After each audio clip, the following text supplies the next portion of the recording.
जिस हवा में हम सांस लेते हैं वो कोई मजहब के दायरे में नहीं बांधती हमें, या किसी भी हमें कास्ट के दायरे में नहीं बांधती।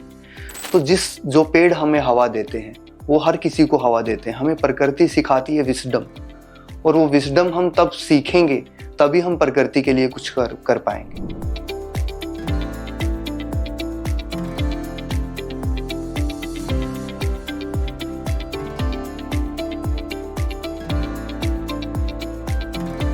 आदाब, मैं मीना माजिद आपका खैर मकदम करती हूँ हमारे खास पॉडकास्ट द वायरल वॉइसेस में, जहाँ पे आज हमारे साथ मौजूद है एक इंजीनियरिंग स्टूडेंट, एक फार्मर और ग्रीन पेंसिल फाउंडेशन के फाउंडर सैंडी खांडा, जो ग्राउंड पर जाकर बेहतरीन काम कर रहे हैं। Welcome to our podcast. सबसे पहले मैं शुक्रिया कहना चाहूँगा, और जो भी आवाज़ द वॉइस देख रहे हैं सभी को मेरी तरफ से आदाब और नमस्ते। शुक्रिया मुझे इनवाइट करने के लिए। जैसे मैंने आपके बारे में पढ़ा, आप एक सोशल एक्टिविस्ट है, क्लाइमेट एक्टिविस्ट है। मैं जानना चाहूंगी आपसे आपकी कहानी, ये सफर कहाँ से शुरू हुआ और कैसे शुरू हुआ? मैं हरियाणा के एक छोटे से गांव से आता हूं, और फार्मिंग बैकग्राउंड रहा है मेरी फैमिली का भी। और मैंने इनिशियल डेज में स्कूलिंग गांव से की, उसके बाद मैं इंजीनियरिंग की पढ़ाई के लिए सिटी में आता हूं। और मैंने गांव में भी जो चैलेंज देखे फार्मर्स जो फेस करते हैं, क्योंकि जब हम बात फार्मिंग की करते हैं तो फार्मिंग हमारी इंटरकनेक्टेड है क्लाइमेट के साथ, डायरेक्टली हमारी एयर के साथ, डायरेक्टली हमारे वाटर के साथ। तो वहाँ से मुझे समझ डेवलप होना शुरू हुई पर्यावरण के बारे में, और वहाँ से मुझे और ज़्यादा उसके ऊपर एक्साइटमेंट हुई कि और ज़्यादा जानने का। और जैसे ही मैंने इंजीनियरिंग की पढ़ाई करी उसके बाद फिर मैंने पर्यावरण के ऊपर काम करने की शुरुआत करी। तो आपने हरियाणा से स्कूलिंग की, उसके बाद आप कहाँ है? दिल्ली आए आप इंजीनियरिंग की पढ़ाई जी, इंजीनियरिंग की पढ़ाई के लिए मैं दिल्ली आया जी। उसके बाद ये कैसे शुरू हुआ? मतलब आपने पढ़ाई की, एक होता है इंसान का जहन, आपका जहन उस तरफ कब गया कि हाँ मुझे कुछ समाज के लिए करना है, कुछ क्लाइमेट के लिए करना है? इंजीनियरिंग के दिनों में मैंने दिल्ली को देखा बड़े करीब से, जहाँ दिल्ली में 2-3 महीने खराब हवा को लेकर बहुत सारी सुर्खियों में रहता है ये शहर। और वहाँ से मुझे समझ आया कि क्यों ना मैं इसके ऊपर कुछ काम कर सकता हूँ। और हमारा देश युवाओं का देश है, और जब हम बात पर्यावरण की करते हैं तो पर्यावरण के मुद्दे को ज़्यादातर लोग मुद्दा ही नहीं मानते हैं। लेकिन आज के समय में पर्यावरण अपने आप में बहुत बड़ा मुद्दा बन चुका है। जैसा कि आपने देखा रिसेंट, चाहे यमुना में वाटर कंटेमिनेशन का इश्यू हो, या चाहे एयर पोल्यूशन का इश्यू हो, चाहे और दूसरे फूड अडल्ट्रेशन से रिलेटेड इश्यूज हों, तो ये सब डायरेक्टली इनडायरेक्टली क्लाइमेट से जुड़े हुए हैं। और क्लाइमेट को हम कैसे सही रख सकते हैं, क्योंकि हम किसी भी इंसान की प्रेडिक्शन नहीं कर सकते विदाउट क्लाइमेट। और पर्यावरण ऐसा है जिस हवा में हम सांस लेते हैं वो कोई मजहब के दायरे में नहीं बांधती हमें, या किसी भी हमें कास्ट के दायरे में नहीं बांधती। तो जो पेड़ हमें हवा देते हैं वो हर किसी को हवा देते हैं। हमें प्रकृति सिखाती है विजडम, और वो विजडम हम तब सीखेंगे तभी हम प्रकृति के लिए कुछ कर पाएंगे। तो जैसे जो चीज आपने सीखी काफी चैलेंजिंग थी, मतलब इस पे पहले इतनी शायद बात नहीं होती थी, तो फर्स्ट स्टेप आपका क्या था और क्या क्या मुश्किलों का आपको सामना करना पड़ा? सबसे पहला मेरा स्टेप था, मैंने अपने एनजीओ की शुरुआत करी ग्रीन पेंसिल फाउंडेशन की 2019 में। सबसे पहला चैलेंज यही था कि लोगों को ये समझ में आना कि पर्यावरण भी एक मुद्दा है, पर्यावरण भी आज के ज़माने में एक समस्या है या एक प्रॉब्लम है। क्योंकि बहुत सारे ज़्यादातर लोग, क्योंकि अब हम खराब हवा को देखते हैं, तो अभी तो खैर AQI टर्म से हर कोई वाकिफ है, लेकिन आज से मैं 5 या 7 साल पहले की बात करूं तो शायद ही कोई वाकिफ होता कि AQI भी कुछ होता है, एयर क्वालिटी इंडेक्स। तो लोग किसी भी चीज़ को प्रॉब्लम तब तक नहीं मानते जब तक वो उनको दिखती नहीं। और हवा के अंदर जो भी हमारे टॉक्सिन्स होते हैं, PM2.5 होता है, या PM10 होता है, या और मैटर होता है, वो हमें विजिबल नहीं होता नेक्ड आई के साथ, क्योंकि वो इतने टाइनी पार्टिकल होते हैं। तो सबसे बड़ा चैलेंज तो यही था कि मैं जिस मुद्दे के ऊपर काम करने के लिए निकला था, तो लोग उस प्रॉब्लम को प्रॉब्लम ही नहीं मानते थे। बट अभी आज के ज़माने में अभी मैं बात करूं तो लोग इसको प्रॉब्लम मानते हैं बिल्कुल, और वो एडमिट करते हैं, और बहुत सारे युवा इसके अंदर काम भी कर रहे हैं, क्योंकि पर्यावरण अब अपने आप में राष्ट्रीय ही नहीं ग्लोबल मुद्दा बन चुका है। तो आपने कन्विंस कैसे किया? जैसे आप बोल रहे हैं लोग इसे प्रॉब्लम ही नहीं मानते, तो कन्विंस करना, स्पेशली पहली बार जब आप कोई चीज स्टार्ट कर रहे हैं, तो कितना मुश्किल था लोगों को कन्विंस करना? कन्विंस करना काफी डिफिकल्ट था। पहली चीज साइंटिफिक बेस्ड एविडेंस कलेक्ट करना। अभी वाटर कंटेमिनेशन की जैसे मैंने बात करी, but central ground water board है, हर स्टेट के अंदर वो एक निगाह रखता है और देखता रहता है अलग अलग तरीके से जो हम पानी पीते हैं उसका कैसा स्तर है, कैसी गुणवत्ता है। तो वो सब सारी चीज़ों में मैंने धीरे धीरे एक्टिविज्म में उस फील्ड में उस तरीके से एक्टिव रहा और मैं साइंटिफिक बेस्ड एविडेंस कलेक्ट करता रहा और वो मैं प्रेजेंट करता रहा लोगों के सामने। तो एक्टिविज्म से मैंने जर्नी की शुरुआत की और जैसे धीरे धीरे करके ये कारवां आगे बढ़ता गया तो मैंने फिर गवर्नमेंट के साथ भी प्रोजेक्ट करना शुरू किया और साथ में CSR और PSUs के साथ भी मैंने प्रोजेक्ट करने की शुरुआत करी। जैसे आप एक फार्मर बैकग्राउंड से आते हैं, तो जैसे हम देखते हैं आए दिन फार्मर्स के सामने कितनी मुश्किलें आती हैं, हम सुसाइड्स वगैरह देखते हैं, तो उस बारे में आपका क्या कहना है? अगर मैं फार्मर्स की बात करूं, ऑल ओवर इंडिया ही नहीं पूरे साउथ एशियन कॉन्टिनेंट की अगर मैं बात करूं तो ऑलमोस्ट हर फार्मर की जो समस्या है, प्रॉब्लम है, वो सेम है।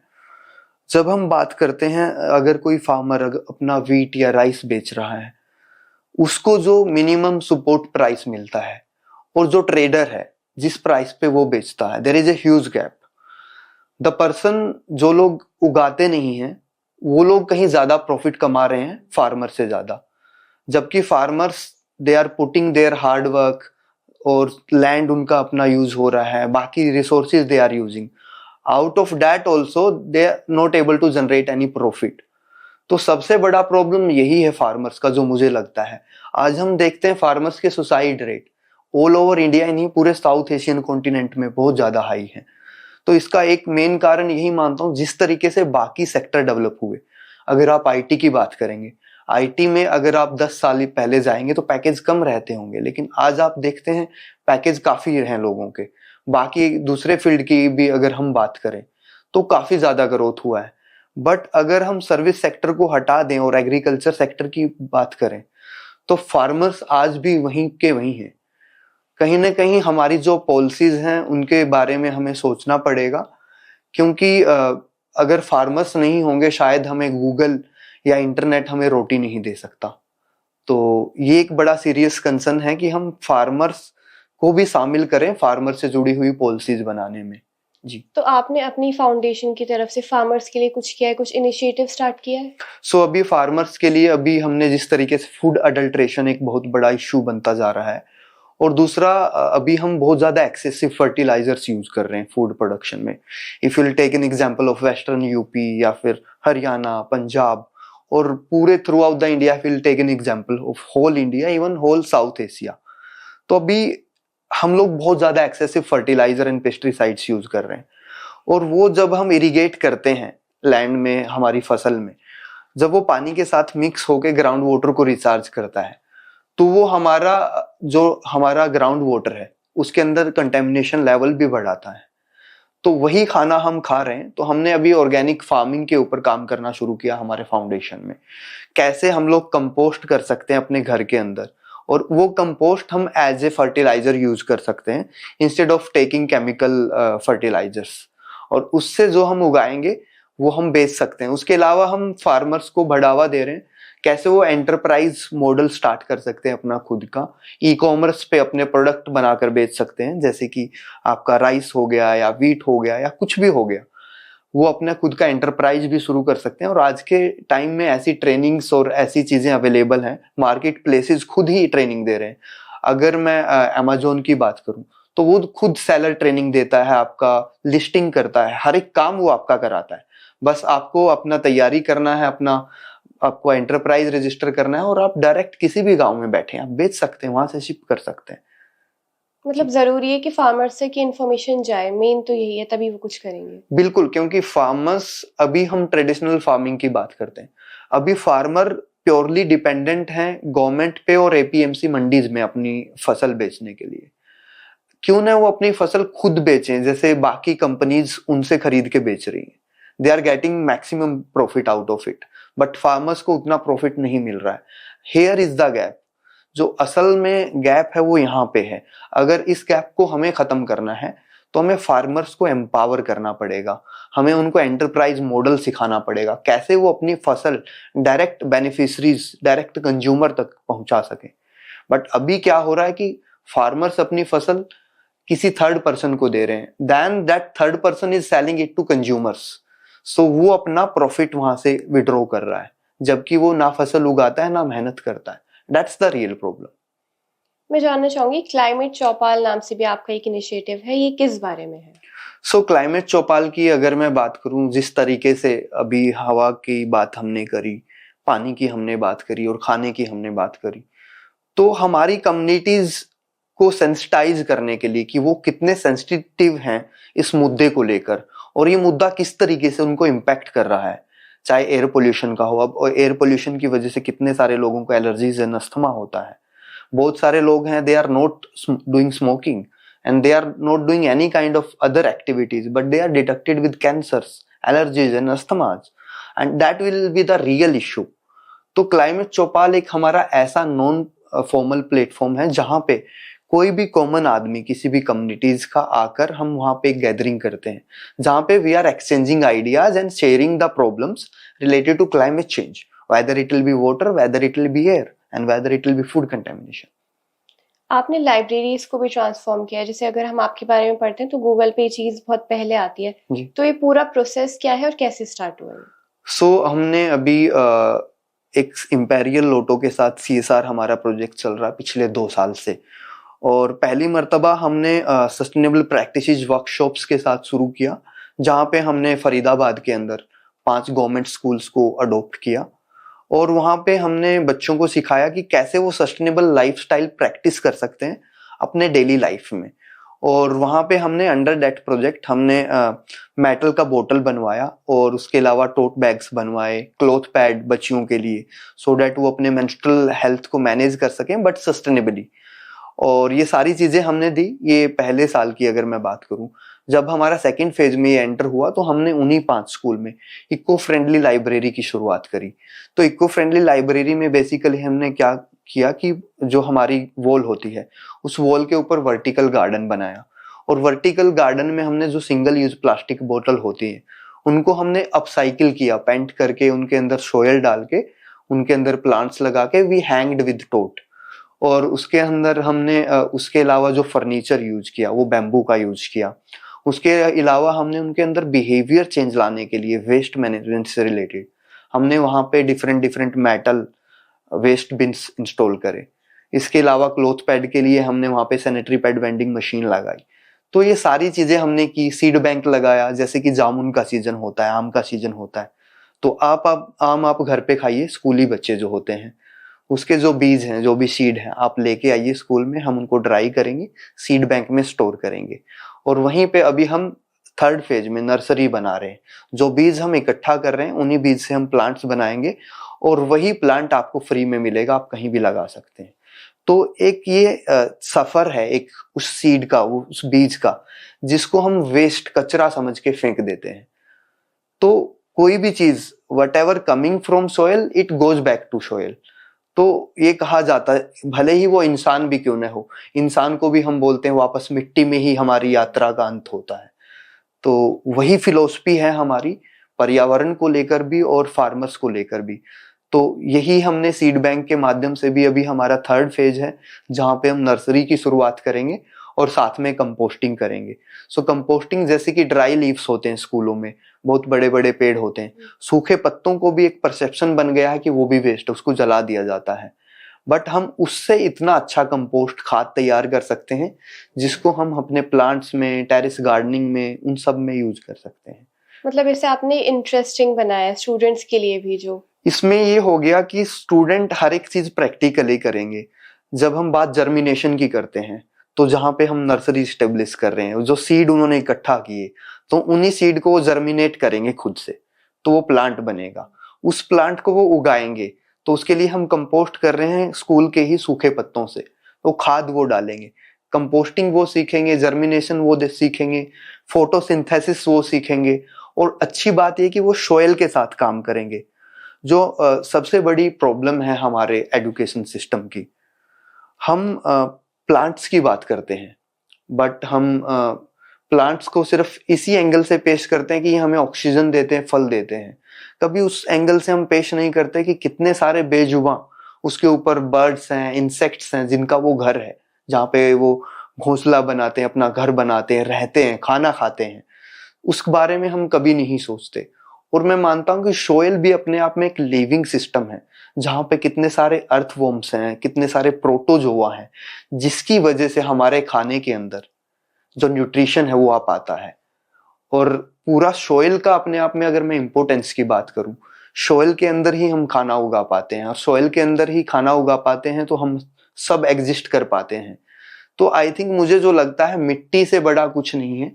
मिट्टी के अंदर ही जो कुछ हो रहा है उसकी वजह से ही ये पूरी कायनात चल रही। जी। तो जैसे अभी आपने बात की सारी, अगर हम बात करें मेंस्ट्रुअल हाइजीन की, तो ये अभी भी एक ऐसा टॉपिक है जिसके बारे में बात करते हुए लोग हिचकिचाते हैं। जी। तो इसकी अवेयरनेस के लिए स्पेशली विलेजेस में आपने कुछ काम किया है? हाँ, अगर मैं स्पेसिफिकली मेंस्ट्रुअल हाइजीन मैनेजमेंट की बात करूं और पीरियड्स की बात करूं, खासतौर पे अगर आप रूरल एरिया की, जैसे आपने बोला, अर्बन एरियाज में भी अगर हम अभी भी जाते हैं तो वहाँ पे बहुत सारे टैबूज एसोसिएट हैं, क्योंकि ये नेचुरल है और बाय बर्थ हर एक फीमेल को होता है। और आई थिंक वो टैबू हमें अब ब्रेक करने पड़ेंगे, क्योंकि अब वो समय जा चुका है और हमें इक्वल स्पेस भी देना पड़ेगा फीमेल्स को। क्योंकि एक था कि मैन डोमिनेंस सोसाइटी, जो बहुत पुराना परसेप्शन चला आ रहा था, but menstrual health is something that is natural and dignity, और उसकी वजह से ही फर्टिलिटी होती है फीमेल्स में, and because of that only we male able to take birth. और शायद अगर मेंस्ट्रुअल हेल्थ में पीरियड्स नहीं होंगे तो शायद ही कोई इंसान पैदा हो पाएगा धरती पे, और जब कोई इंसान पैदा नहीं होगा तो क्या ये दुनिया चल पाएगी? तो वो चीज के बारे में हम क्यों टैबू बना रहे हैं? तो वो हमें सोचना पड़ेगा। और रही बात एक्सेसिबिलिटी की, अभी हमें मेंस्ट्रुअल हेल्थ के ऊपर ऐसे मेंस्ट्रुअल प्रोडक्ट्स की एक्सेसिबिलिटी, अभी भी उसका बहुत बड़ा लैक है। अगर हम रूरल एरियाज में जाते हैं तो उसके अंदर भी हमें सस्टेनेबल प्रैक्टिसेस को जोड़ना पड़ेगा, चाहे क्लॉथ पैड है, चाहे बाकी ऐसे प्रोडक्ट हैं जिनको हम बार बार वॉश करके रीयूज कर सकते हैं, जो इको फ्रेंडली हैं, जो हेल्थ फ्रेंडली हैं। तो कहीं ना कहीं उनकी एक्सेसिबिलिटी को अभी भी हमें उन रिमोट विलेजेस में, गांव में पहुंचाना पड़ेगा। और ग्रीन पेंसिल फाउंडेशन, चाहे हिमाचल हो, चाहे पंजाब हो, हरियाणा हो, कर्नाटका हो, काफी सारे स्टेट्स में हम मेंस्ट्रुअल हाइजीन मैनेजमेंट के ऊपर हमारा एक फ्लैगशिप प्रोग्राम है, पीरियड्स ऑफ प्राइड, जिसके माध्यम से हम काम कर रहे हैं। मैं जानना चाहूंगी, जैसे इंस्टाग्राम पे भी आपके अच्छे खासे फॉलोअर्स हैं, तो इंस्टाग्राम से कितना फायदा हुआ है आपके काम को अभी तक? इंस्टाग्राम की अगर मैं बात करूं तो बहुत सारे युवा मेरे साथ इंस्टाग्राम के माध्यम से ही, इंस्टाग्राम के थ्रू ही जुड़े। और असल बात यह है कि इंस्टाग्राम से मुझे बहुत ज़्यादा फायदा हुआ है, क्योंकि इंस्टाग्राम में वो बाउंड्री नहीं है। इंस्टाग्राम की वजह से मैं ऑल ओवर इंडिया ही नहीं, मैं अलग अलग कंट्रीज से लोगों से जुड़ पाया और उनके साथ एसोसिएट हो पाया, वो मेरे साथ एसोसिएट हो पाए, और मैं अपनी टीम को एक्सपेंड भी कर पाया और अपना इम्पैक्ट भी एक्सपेंड कर पाया। तो अभी मैं खास तौर पे जेनजी की बात करूं, जैसे जिस तरीके से अभी हमारा एजुकेशन को लेकर भी हुआ, हमारा यूथ जनरेशन था जो जेनजी था, वो यूनाइट हो गया। उसमें सोशल मीडिया का बड़ा खासा रोल था, क्योंकि सोशल मीडिया एक प्लेटफॉर्म है कि एक बिहार में बैठा यूथ, या एक बंगाल में बैठा यूथ, या एक कश्मीर में बैठा यूथ, वो एक दूसरे से कनेक्ट हो सकते हैं, एक दूसरे से वो शेयर कर सकते हैं कुछ भी। तो बाउंड्रीज जो थी ना, वो बाउंड्रीज ब्रेक करने में सोशल मीडिया का बड़ा अहम किरदार है। और उससे मुझे भी फायदा हुआ है, उससे मेरे साथ भी बहुत सारे लोग जुड़े हैं, क्योंकि सोशल मीडिया का एक्सेस हर किसी के पास है आज के जमाने में। तो सोशल मीडिया के पॉजिटिव इम्पैक्ट की अगर मैं बात करूं तो पहली चीज, ये लोगों को जोड़ने का काम करता है। ये ना सरहदें देखता है, ना मजहब देखता है, कुछ भी नहीं देखता है। आप कहीं से किसी के साथ भी जुड़ सकते हैं, आप कन्वर्सेशन स्टार्ट कर सकते हैं, काम कर सकते हैं एक दूसरे के साथ मिलके। जी। मैं जानना चाहूंगी कुछ ऐसी स्टोरीज कि आप लोगों से जुड़े इंस्टाग्राम के थ्रू, कुछ कहीं ना कहीं आपके पास ऐसी कहानियां तो जरूर होंगी। सो इंस्टाग्राम के थ्रू मैं जिस तरीके से मेरा काम मैं एक्सपेंड कर रहा था, तो बहुत सारे लोग हैं। एक मेरी बहन है आयशा जी, सो कर्नाटका से हैं। तो सोशल मीडिया के माध्यम से ही उन्होंने देखा हमारा काम और वो मेरे से जुड़ी और बाद में हम लोगों ने साथ मिलके काम करने की शुरुआत करी। और COP28 जो दुबई में हुआ था वहाँ पे भी उन्होंने ग्रीन पेंसिल फाउंडेशन को रिप्रेजेंट किया। उसके अलावा बहुत सारे ऐसे और यूथ हैं, जेनजी जिनको मैं कहूँगा, कश्मीर से जो मेरे साथ जुड़े, तहलीन हैं, बहुत सारे ऐसे अनेकों लोग हैं। तुर्की से मेरे साथ लोग जुड़े, वहाँ पे भी हमने कई सारी एजुकेशनल एक्टिविटीज करी मिलके ग्रीन पेंसिल फाउंडेशन के साथ। इंडोनेशिया से हैं लिदिया करके, तो इंडोनेशिया से भी काफ़ी सारे लोग, और जिदन है, काफ़ी सारे लोग हैं, मैं किन किन के नाम लूँ आपके सामने। तो उनके साथ भी मिलके हमने वहाँ पे एजुकेशनल एक्टिविटीज़ करी, जो हमारा इनिशिएटिव है स्लम टू स्कूल, उसके अंडर। तो सोशल मीडिया ने, और कहीं वो हम एक दूसरे को नहीं जानते थे, सोशल मीडिया ने वो गैप जो है वो फिल करने की कोशिश करी और मैं उन लोगों के साथ जुड़ पाया। और आज के ज़माने में हम बात करते हैं, ज़्यादातर जो हमारा जेनजी है, जिसको हम इस देश का फ्यूचर मानते हैं और प्रेजेंट भी मानते हैं, जो हमने देखा भी अभी एजुकेशन को लेकर किस तरीके से जेनजी यूनाइट था, किसी भी तरीके की वहाँ पे बाउंड्रीज को दरकिनार करते हुए। तो अपने आप में सोशल मीडिया एक बड़ा अहम रोल प्ले करेगा अभी जेनजी के लिए भी और जेनजी के बाद भी आने वाली पीढ़ी के लिए। तो जैसे सोशल मीडिया के जरिए आप लोगों तक पहुंच रहे हैं, तो अच्छा रिस्पांस आता है, तो क्या बुरा रिस्पांस भी आता है, मतलब नेगेटिव रिस्पांस आता है लोगों का? देखिए, हर चीज के दो पहलू होते हैं, हर सिक्के के दो पहलू होते हैं, और ये बहुत पुरानी कहावत है। जब आप कुछ भी काम करते हैं, चाहे वो कुछ भी काम है, जहाँ पे तारीफ होगी तो वहाँ पे क्रिटिसिज्म ऑफ कोर्स होगा, और जहाँ पे अगर आपके पास 100 लोग आपके बारे में पॉजिटिव बात करने वाले हैं, अगर 2 लोग खराब बात भी कर रहे हैं, तो शायद आपका फोकस उन 100 लोगों पे होना चाहिए, ना कि उन 2 लोगों पे। और यही मैंने सीखा है, क्योंकि अगर जब हम पॉजिटिव चीज़ों पे फोकस करते हैं तो हमारे अंदर भी एक पॉजिटिविटी आती है, और हम खुद भी पॉजिटिव फील कर पाते हैं, और हम अपने काम में भी पॉजिटिविटी ला पाते हैं। तो सबसे मेरा जो बेहतर तरीका यही है। नेगेटिविटी होती, मेरे साथ भी ऐसा बहुत है कि कुछ लोग क्रिटिसिज्म करते हैं, but that is the part of our work. और क्रिटिसिज्म अगर कोई कर रहा है तो दैट इज द प्रूफ कि we are in right direction, हमारी दिशा बिल्कुल सही है।